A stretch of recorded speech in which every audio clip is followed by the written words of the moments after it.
Chapter 8 is focusing on America secedes from the Empire. This is finally the time when America decides to declare their independence and leave the British Empire from 1775 until 1783. Now, to start off, after the battles at Lexington and Concord, the Second Continental Congress was recalled. This time, all 13 of the colonies showed up. So this is showing that growth of American unity during this time. Even though they were recalled after the battles at Lexington and Concord, the majority of Americans were still hopeful for a redress of grievances. They wanted the king and Parliament to address the issues at hand, and hopefully they could become loyal subjects again. But just in case, they also called on George Washington to head up the Continental Army. Now, even though we have mythical ideas about George Washington as the greatest general of all time, prior to his naming as general of the Continental Army, he hadn't served a position higher than colonel in the militia, and that had been 20 years prior to that. He absolutely was not a military genius. In fact, he actually lost a lot more battles than he actually won. But what he was good at, what Washington was good at, was he was very charismatic. He had a strong leadership style. He surrounded himself by men who were very good at what they did. And also, he was chosen because he was from Virginia. Remember, all of the stuff that's been happening prior to this, the majority of it has been focused on the New England colonies. Washington, in a large part, aside from his military background, was chosen because he was from a different colony other than Massachusetts in order to tie the rest of the colonies to this cause. Now, the early part of the war, remember, the attacks at Lexington and Concord happened in April of 1775. It wasn't until way over a year later that the Declaration of Independence was actually signed. So during this period of time, there was fighting going on, but at the same time, it's almost a dichotomous idea. While fighting was going on, and very brutal fighting, I should say, against the British, there was still hope for reconciliation. There was still this desire for the king to come to his senses, so to speak, and allow the Americans to be good subjects again. In May of 1775, at the Battle of Ticonderoga, in a joint effort between the General Benedict Arnold, who will later turn traitor, and Ethan Allen and his Green Mountain Boys from Virginia, they were successful at capturing the British garrison at Ticonderoga. Using this artillery and gunpowder also from the battle at Crown Point, this artillery and gunpowder was used to protect Boston. So moving beyond that, in June of 1775, the American colonists fortified a hill at Bunker's Hill. Now, really, it was Breed's Hill, but, what are you going to do? It's right next door. And the American colonists, seizing the high ground of this hill, fired down against the invading frontal attack by the British soldiers, trying to charge up Bunker Hill and seize control of it. Approximately 3,000 British compared to 1,500 Americans.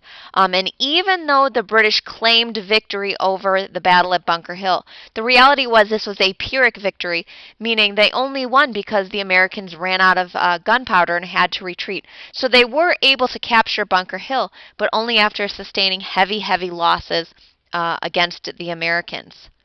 So after the fighting at Bunker Hill, which was very bloody, the Continental Congress actually offered what was known as the Olive Branch Petition. This is their petition sent to the king in July of 1775, asking for reconciliation. They're offering a peace truce, and hopefully America could come back into the fold.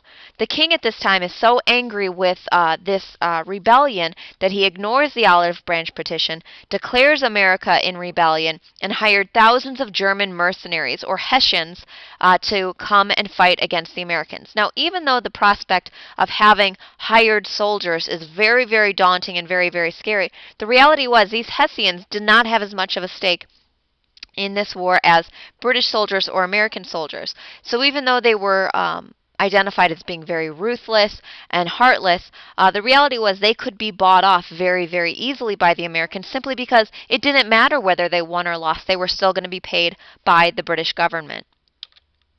Here you see a depiction of this battle at Bunker Hill, the British stupidly charging up this hill to try to take control of the high ground. Now, in 1776, a man by the name of Thomas Paine wrote a very influential pamphlet called Common Sense. Now, Thomas Paine was an immigrant to America. He had just come from Great Britain the year before. And looking at what was going on in America against the British, he saw the actions on the part of the Americans as contradictory to common sense. He said, the way the British have treated the Americans, the only option then was to declare independence. So in 1776, he wrote this pamphlet in which he said it doesn't make sense for this small island to control such a large territory. It doesn't make sense to constantly want to reconcile with Great Britain in the face of all of the problems they have given you and the attacks that they have put upon you. So according to Thomas Paine, 'tis time to part. 'Tis time for America to separate, to form their own government. And not only what did Thomas Paine want America to form their own government, he also had an idea in mind. He wanted America to create a republic, a true republic. Now, this is a very radical idea for the time because he was demanding that the American public, all offices, be elected by the American public. So this is very revolutionary at the time, especially in an era where there are monarchies going on all over the world. He was fearful of corruption in power, especially when you gave all of the power to one person. So he demanded a republic. And he said, you know what? America is the perfect place to start this experiment simply because you've already had experience with true republican governments. Your town meetings, your committees of correspondence. These are all examples of Americans showing that they can be part of this idea of republican government. Here is Thomas Paine in all of his glory. Now, in order to attempt this experiment in America, citizens had to have a certain virtue, meaning they had to give up their selfish demands, their selfish desires for what was good for the whole. Or as John Kennedy said, 200 years later, ask not what your country can do for you, but what you can do for your country. That Americans had to give up these selfish demands in order for the good of the whole. Now, the reality was Thomas Paine was very, very radical in his ideas, and the people that we consider our founding fathers were actually more conservative in their viewpoints. They were these conservative patriots. They were really fearful of how radical Paine's ideas were, or actually giving all of this power to the common people. They felt that there was a natural aristocracy that should govern over the lower classes, that were the betters in society. Obviously, they were thinking of themselves at this time. And so we see not necessarily the inaction of all of Paine's ideas, but some of them, simply because there was this idea of a hierarchy in society. We don't want to challenge the existing social order. Let's have some republicanism intact here. And so in 1776, Richard Henry Lee, who was a delegate at the Continental Congress, demanded the Congress declare themselves free and independent states.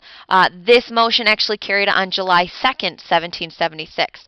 But the delegates at the Continental Congress said, you know what, this is too big of a moment. This is too important of a moment to just let it go by with a simple passing by the delegates. So they needed an official document, not just to show how important it was, but to also secure foreign aid, specifically from France and other countries as well, to prove they were serious. So Thomas Jefferson, a delegate from Virginia who was recognized for his awesome writing skills, was chosen to write the Declaration of Independence, which was adopted by the Continental Congress on July 4th, 1776. And in the Declaration of Independence, Thomas Jefferson really invoked what were known as natural rights, that there are certain inalienable rights that a king has no right to take away. He borrowed very, very generously from Enlightenment thinkers such as John Locke. Life, liberty, and the pursuit of happiness are these rights that the king has no right to take away with, that we are endowed by our Creator to have these rights.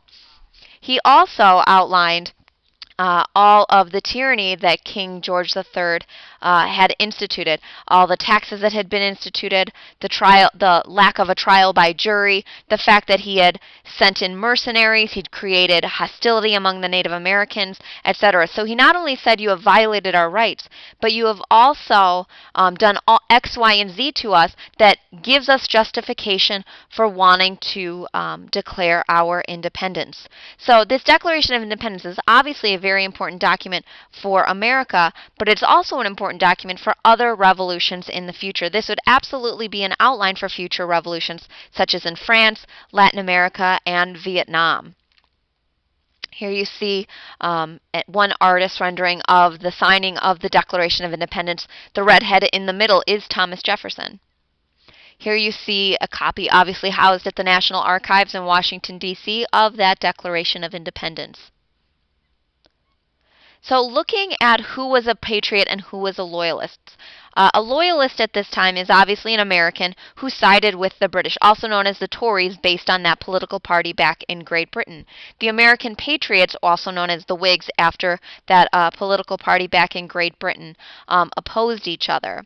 Now, the goal of both sides is to, quote, win the hearts and minds of the people. Most Americans at this time were indifferent. It didn't matter one way or another to them who was going to win, who was going to lose. So getting the common people on their side was a huge advantage to both the Loyalists and the Patriots. The Loyalists accounted for about 16% of the population, and in many cases actually split families apart. Benjamin Franklin's son actually served as a royal governor during the Revolutionary War.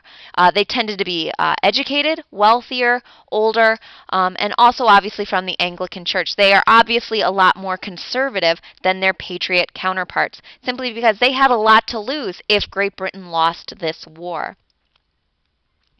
On the other side of the coin are the Patriots. Tended to be younger, more energetic. They had less to lose. In fact, if America won, they stood a lot to gain by having a new government in charge. The one major exception to this rule is this group of aristocratic Virginians, people like Thomas Jefferson and George Washington.